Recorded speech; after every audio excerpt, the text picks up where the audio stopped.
r/ask Reddit. How have you seen a person's life be ruined in a single day? We had extended family together for a holiday and everyone was making jokes about how my cousin was late. His mom and dad were involved in the jokes, texting him being upset about how he was late and all. Turns out, someone hit him in a head-on collision on his way over and he died on impact. The police knocked on the door to notify the family like a ducking movie. I'll never forget watching the family crumple to the ground. God ducking, damn it. I am so sorry your family had to go through that.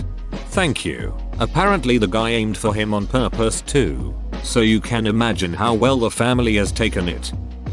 An 18-year-old tried to steal a couple bottles of Hennessy from my store. When I confronted him, he swung the bottle at my head and connected. I rolled with the blow so it didn't do much damage. Charged with assault and robbery by my company, violent crimes offender and lost custody of his baby. Edit. Guess I should have said the company I work for instead of my company, as I am no owner.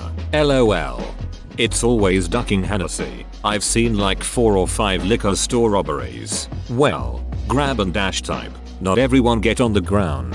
And it's always people grabbing bottles of that ducking mediocre cognac. Edit. Jesus Christ guys. If you really want to know, I've seen it 5 times. And it was black guys twice. A Spanish kid. One was an older white guy. One was a white couple in their 40s. I get it. Henny is popular in the black community. And everyone commenting also wants me to know those types also steal patron. Stop being shitheads. To be fair, an 18-year-old in the US isn't gonna exactly have easy access to all the good stuff. A friend of mine got busted in a drug raid and was caught with half a minivan's worth of weed. Most people measure their weed in grams, some in ounces, a few in pounds. Then there's this dude measuring his in minivans. This dude measures his weed in entire barges full of weed, enough to fund a whole season of Indica racing. I was working in a bank. One day the director fired one of his executives. The whole empty your desk, you're fired speech in front of everyone. The director was furious and the guy seemed entirely destroyed. Then he explains to all that this guy gave his login and password to a friend in another branch. The friend used that login, and others, while doing some kind of credit card fraud. Police arrested her, but lacked evidence against the fired guy, so they just fired him on the spot. Obviously besides losing his job he was also blacklisted to work in banks or finance. I play poker. I once saw a man on my way in betting about 10k all on one roulette spin. He chose red, and lost. He looked defeated. Later that night, a guy at our table told us that he heard the guy on the phone crying in the parking lot trying to explain to his wife that he lost their money. She was screaming and said she wants a divorce. Gambling addiction is sad. Addicts genuinely believe the next turn will be the winning turn. And so they go all in. They believe that if it had been a winning deal, they'd have been foolish for not going all in on getting that payoff. So they just do it. People who work in hotels and casinos have many stories of people who have lost everything and killed themselves somewhere on property. I'm a cook at a small casino. We had 2 suicides off the top floor of the parking structure. The first was supposedly unrelated to the casino, as they said the guy never gambled there and only used the structure to jump. The second was a gambler who went home, then came back to jump. God only knows what went through that poor man's head between leaving the casino and coming back. We had a couple of other deaths at the casino that are not suicide related. We deal with a lot of older customers. I know of one man who closed his eyes at a slot machine and never woke up. There was also a terrible accident with a maintenance worker and a dumb waiter. As a marriage counselor I often see one confession from a partner absolutely ruin their partner's life, future self-esteem. It's heartbreaking. A kid I went to school with and his sister died in a car crash. They were in the car behind the parents' car driving the older sister to her first year of college. Parents made a turn and no longer saw the kid's car behind them. I would say finding both your kids dead is up there. 2 cars. Kid's car behind the parents' car. On a, if I recall the stretch, 2-lane highway. I was working with a guy, 16, one day when he gets a phone call. His dad, mum, brother and sister had gone to pick up the new family car. His dad took a corner too fast and drove straight into the underside of a bridge. Guy lost his entire family in a split second and the only reason he wasn't in the car too was because he was at work. Edit. Wow, this really blew up. Thanks someone for the gold. Though I do feel a bit icky profiting off someone's pain.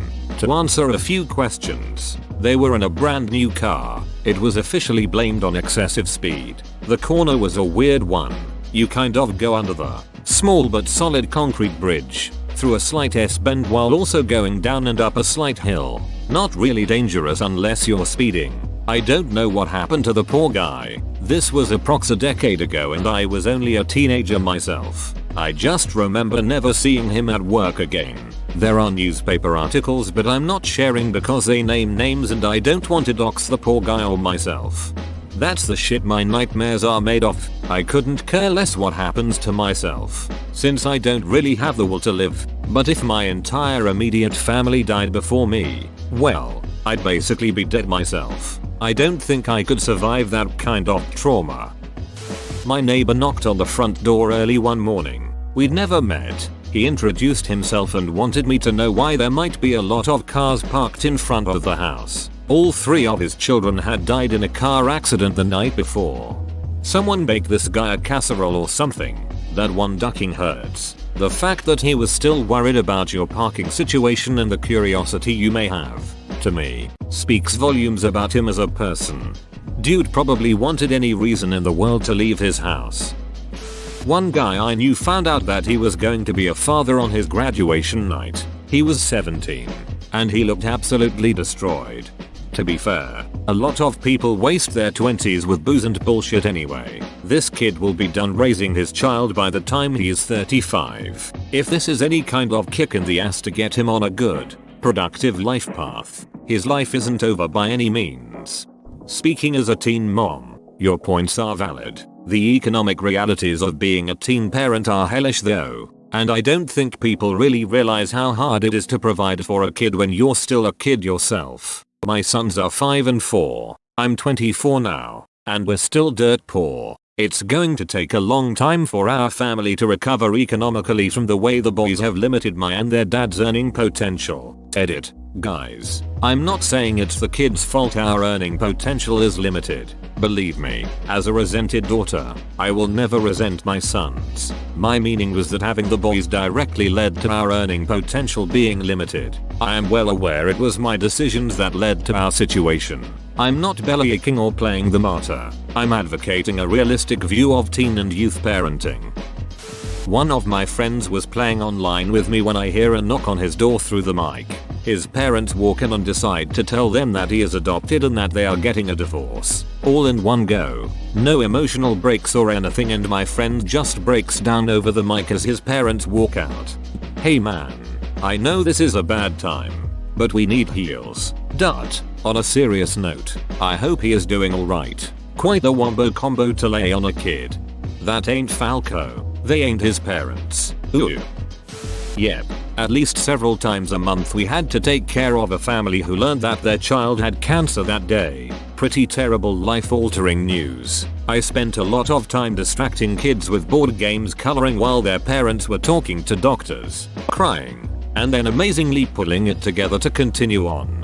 My parents talked about this day for me. I was diagnosed with leukemia when I was between 3-4 years old. It was a misdiagnosis, but they said they thought it was a death sentence and it was horrible. I knew a guy who, within the same 24 hours, learned that his wife of 7 years was pregnant with someone else's child. His wife was filing for divorce, and she was going to try to get their house to herself because she was the primary signer on their mortgage because his credit wasn't so hot. That was brutal to see. Duckin' A. Damn. I hope that dude is doing okay now. Dunno. Haven't talked to him in a long time. We weren't really friends or anything. Just someone I worked with. I hope he is too. That shit was rough. A girl in my class got caught with a thermos full of vodka and when the teacher caught her, she got sent to the principal's office. Well, when the principal asked her why she was drinking, the girl told him that she had been sleeping with the school resource officer. Dude was a cop stationed at the school having sex with a 10th grader. Got dragged out of the school by officers that worked alongside him. At the court hearing they found out he was having sex with 2 more girls at the school. His wife and 2 kids were in the courtroom to support him because he told them he was innocent. That kinda caved when one of the girls had a video of the 2 of them having sex. Our former SRO is now dating a former student who is the same age as me. We graduated in 2015. He left his wife and kids for her. We all shuddered when we remembered how often she was in his office during the school day, having lunch, hanging out, whatever. When I was about 13 I was talking with my best friend at a playground on a hill. Suddenly this lady comes racing down on her bike. She's not wearing a helmet, which was unfortunate because her bike slipped from underneath her and she goes flying.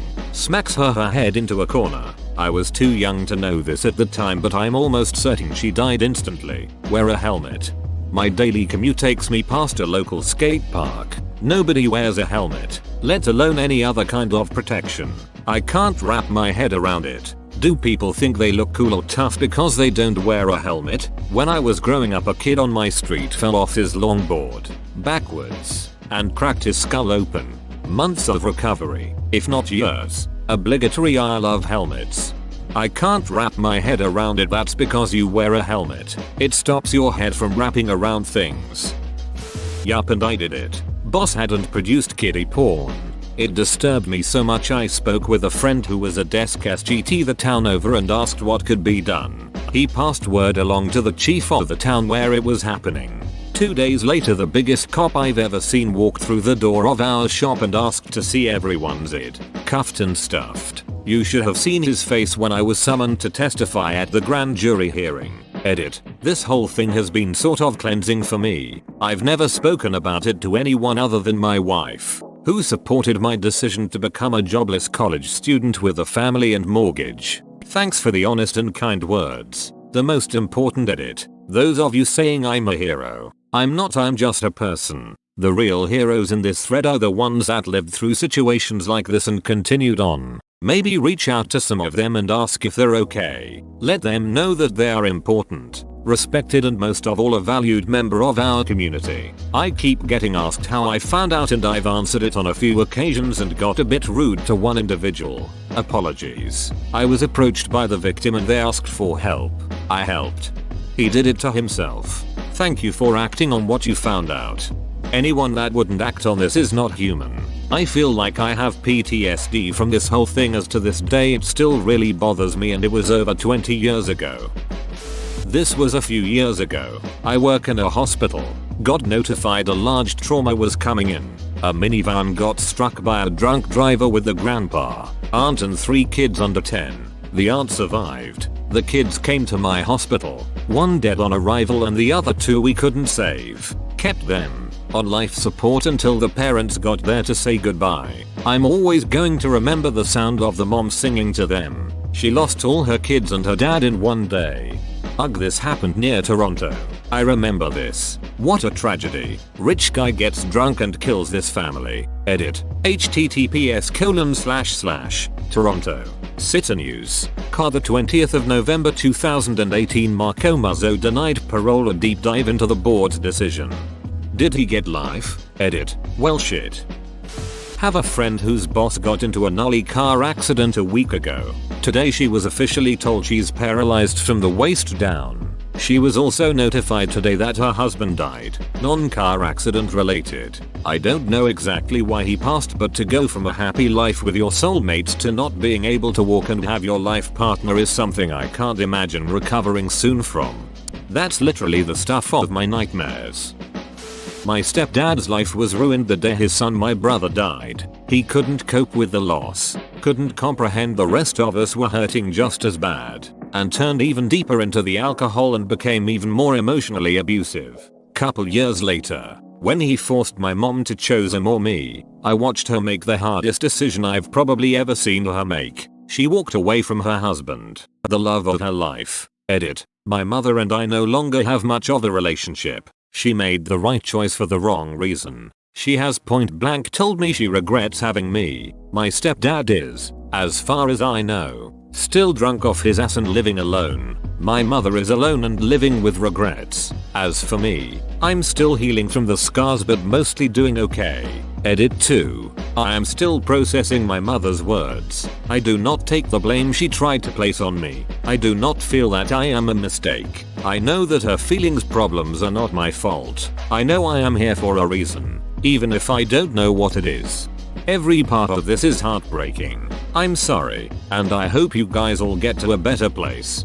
Last I heard, they are both leading pretty sad and lonely lives. Haven't heard from my stepdad since we moved out. Haven't talked to my mom in recent history due to the whole I regret having you conversation. As for me, I'm doing okay now. Was left with some pretty deep scars that I'm still working through or trying to at least, but I've come to terms with the fact that some of them will never heal. I had a former colleague who was doing his residency in general surgery. He had just started his 5th and final year of training. One day, in the middle of a surgical case, the police show up at the hospital for him. A tech pulled him out of the OR, and he was arrested right there on the spot in front of everybody. Still in most of his surgical attire, he had to do the walk of shame through the entire hospital, in handcuffs and or scrubs. Turns out his ex-wife had gone to the police claiming that he had molested their children. The children testified to this effect as well. All of us were blown away. This was the sweetest, most cheerful guy ever. Nobody thought him capable of something like this. Sure enough, it came out several months later that the kid's statements were coerced and that his ex-wife falsified the whole thing. It wasn't the first time she had attempted to screw him over, but it was definitely the most successful. Dude's career and life were ducked. There's crazy X, and then there's straight up evil X.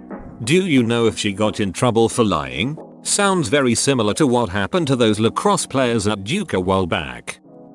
Doing an MRI on a 33-year-old healthy man because he was a bit dizzy and finding a golf ball tumor in his brain. Read the radiology report. Google type of tumor. Finding only 5% survive. Edit. I should also say that I do a lot of 30-something-year-olds who come in for head issues and almost every single one of them are fine. Is that 5% survival for people with that type of tumor due to being unidentified until after death, or 5% survival after being diagnosed? Most likely 5% survival rate 5 years after the diagnosis. That's how survival is often quantified in medicine. I grew up best friends with my sister, and one day she didn't come home from work. I was 16 at the time. She was 22. I heard my parents start to rumble around the house, turning the lights on, and I could hear more commotion and panic. The cops had called our house cause they found my sister's car damaged on a street in the middle of a neighborhood with the driver's side door still open, and they found one of her shoes was in the middle of the street. The next morning, still no sister. She worked as a bartender. She left work that night and some guy followed her, sideswiped her car, and when she got out to swap insurance he kidnapped her and put her in his truck and drove off, and that night continued to rape and abuse her and held her captive through the night and into the next day. My sister managed to escape that next day and run to the nearest house, banging on the doors. The homeowners let my sister in and called 911. They could tell she had been beaten and attacked. She was taken to the hospital, which is when we got the phone call where she was. She had 2 broken ribs. Her face was nearly black and blue, both black eyes, and scratches all over her body. After that I've never had my sister back. She survived the attack, but she suffers horrible anxiety and panic attacks. She can't go out in public alone. She drinks heavily and is terrified to move out of my mom's and live alone. IDK. I just used to look up to her, and we would laugh and watch movies and bounce on the trampoline, and she would drive me to try our local food chains, and we would listen to music, and ever since I've never had my big sister back. I'll always love her, but it breaks my heart. In one day her life changed for the worst. Whoa, you made it to the end? You're a ducking beast. I'll cut you a deal. Smash like and subscribe for more curated content, bruh. It's free and that's a great price.